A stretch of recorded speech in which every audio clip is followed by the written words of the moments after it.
ငါတို့ကိုပြုစုမဆောင်ရှောက်တော့ဘူးလားတဲ့အဲ့ဒါကိုကြားလိုက်ရတော့ဟာသားတစ်ခုလိုပဲဘလို့တောင်ပင်ပန်းခံပြီးကျွေးမွေးဆောင်ရှောက်ခဲ့ရလဲဆိုတာငငယ်တုန်းကကျွန်တော်ဝတ်ခဲ့တဲ့အဝတ်စားတွေစော့ခဲ့တဲ့ကစားစရာတွေအကုန်လုံးကဝမ်းကွဲအကူခြံထားခဲ့တာတွေကြီးပဲမဟုတ်ဘူးလားကျွန်တော်တုံရီနေတဲ့အတန်နဲ့ခဏရက်လိုက်ပြီးစုပြုံနေတဲ့ဒေါသနဲ့ဝမ်းနည်းမှုတွေကိုအကုန်အန်ထုတ်လိုက်တဲ့ပွဲရပြီးကလေးကအလုပ်လုပ်လာတာ3နှစ်ရှိပြီးမိသားစုအတွက်အိမ်အစ်စ်တစ်လုံးတောင်ဆောက်ပေးခဲ့ပြီးအခုအဖေတို့ဝတ်နေတာတွေနေနေတဲ့နေရာတွေအားလုံးကိုကျွန်တော်ဝယ်ပေးခဲ့တာမဟုတ်ဘူးလ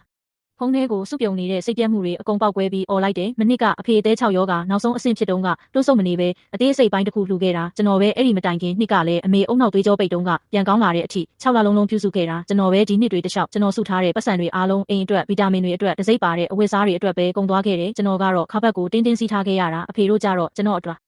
ဘာလို့ပေးခဲ့လဲဟိုဘက်ကတိတ်ဆိတ်သွားပြီးအဖေကအတန်ပြော့သွားတယ်မင်းလိမ္မာတာကိုငါတို့သိပါတယ်မြင်လဲမြင်ပါတယ်ဒါပေမဲ့မင်းကအလုပ်ကောင်းကောင်းရှိတယ်ပညာအရေးချင်းကောင်းရှိတယ်ငါတို့မပါဘဲလဲရှေ့ဆက်နိုင်တယ်မင်းရဲ့ဝမ်းကွဲအကူကြတော့မတူဘူးလေအဲ့ဒါအဖေတို့ထင်နေတာပဲခက်ပြက်ပြက်ဖြစ်ပြောလိုက်တော့မျက်ရည်တွေချက်ချင်းဝဲလာတယ်ကျွန်တော်မိဘတွေဖြစ်နေလို့ပဲအကောင်းဆုံးတွေပေးခဲ့တာအခုမှကျွန်တော်ဘယ်လောက်တောင်မှားခဲ့လဲဆိုတာသိလိုက်ရပြီးမိဘဖြစ်ဖို့မထိုက်တန်တဲ့လူတွေရှိတယ်ဒီနေ့ကစပြီးအဖေတို့နဲ့ကျွန်တော်နဲ့ဘာမှမပတ်သက်တော့ဘူးအဲ့ဒီလိုပြောပြီးဖုန်းကိုအားနဲ့ချလိုက်တယ်ဖုန်းနံပါတ်ကိုလည်းဘလော့လုပ်လိုက်တယ်နှစ်ပေါင်းများစွာမတရားခံခဲ့ရတာတွေပေါ်လာပြီးအားရင်ကုန်ခန်းတဲ့အထိငိုချလိုက်မိတယ်စိတ်နဲ့တည်ငြိမ်သွားတော့ online ဘဏ်စနစ်ကိုဖွင့်ကြည့်မိတယ်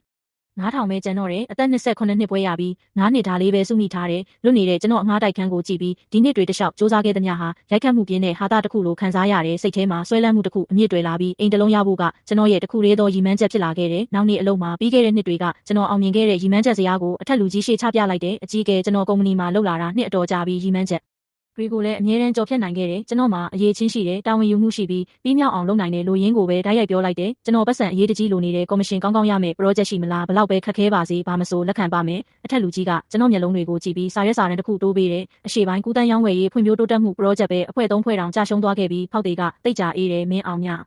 မြင်အောင်လုပ်နိုင်ရင်ကော်မရှင်နှစ်ဆပေးမယ်လက်ခံပါတယ်တွန်းဆုတ်မနေပဲစာရွက်စာတမ်းကိုယူလိုက်တယ်အဲ့ဒီအချိန်ကစပြီးကုမ္ပဏီကနေနောက်ဆုံးမှပြန်တဲ့လူဖြစ်လာခဲ့တယ်စီမံကိန်းကိုအကြိမ်30မကပြင်ဆင်ခဲ့ရတယ်ဖောက်တွေက10ကြိမ်မကအပြစ်ရှာခဲ့တယ်စားတောက်ပွဲတွေမှာ9ကြိမ်6ကြိမ်လောက်အန်ခဲ့ရတယ်မနက်အစောကြီး3နာရီမြို့ပြရဲ့အာယုံတက်ချိန်ကိုမရေမတွက်နိုင်အောင်မြင်ခဲ့ရတယ်နူးနူးကြားကြားရှိနေစေမဲ့ဆေးပြားတွေကကျွန်တော်ရဲ့နေ့စဉ်အဖို့ဖြစ်လာခဲ့တယ်တရက်ညစ်တဲ့အထိအလုပ်လုပ်နေတော့အတန်းကယူထဲမှာပောက်ကွဲသွားတယ်ကျွန်တော်ရီစာဟောင်းပိုင်နေနေကအတန်းတွေကလူအားလုံးကိုမင်္ဂလာဆောင်ဖိတ်နေတာကျွန်တော်ကိုအထူးတလဲတက်လုပ်ထားသေးတယ်ဥကြည်ညံမင်းလာမှာမလားမင်းရဲ့ဝမ်းကွဲအကူကမင်းကိုမြင်ကျင်နေတယ်လို့ပြောတယ်တကလူလုံးတိတ်ဆိတ်သွားပြီးအားလုံးကကျွန်တော်အဆက်ကွဲမဲ့ဖြစ်ကိုစောင့်ကြည့်နေကြတယ်စာကိုလစ်လူရှုပြီးဒီတိုင်းပဲထားလိုက်တယ်ဒါပေမဲ့သူကကျွန်တော်ဝမ်းကွဲအကူစုံရှင်းကိုဂယူထဲထည့်လိုက်တယ်သူဝင်လာတာနဲ့1000တန်နဲ့အနီရောင်စာအိတ်အကြီးကြ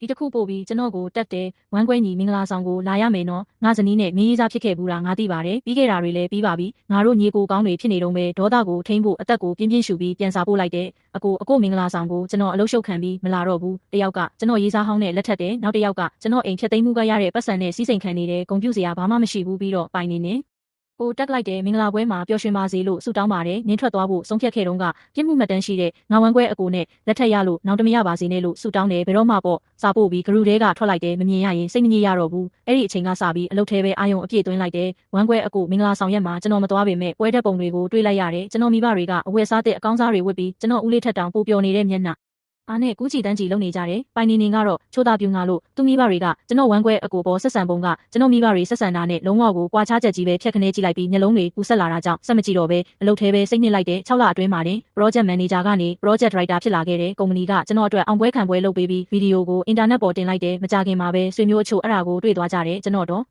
လေးနေကကုမ္ပဏီတကားဝအထိရောက်လာတယ်အနီးနားကစားတောက်ဆိုင်တစ်ခုကိုသွားကြတယ်ဟင်းတွေရောက်လာတော့ဒေါ်လေးကစကားကောင်းနဲ့စပြီးအကြံပေးတော့တာပဲကုကြည့်ညံမင်းတကယ်ပဲမိဘတွေနဲ့အပြက်ဖြတ်တော့မလို့လားမင်းဝမ်းကွဲအကိုမိန်းမမှာကိုဝင်ရှိနေပြီးမင်းအမေကပဲအကုန်လုံးကိုတာဝန်ယူပေးနေတာမင်းပြန်မလာရင်မင်းဆောက်ထားတဲ့အိမ်လဲသူတို့ရသွားလိမ့်မယ်တက်ပြင်းချပြီးဆက်ပြောတယ်မိမိဘတွေမှားတာတော့မှားတယ်သူများတွေကိုပို့ချစ်ပြီးကိုသားအရင်ကိုကြတေ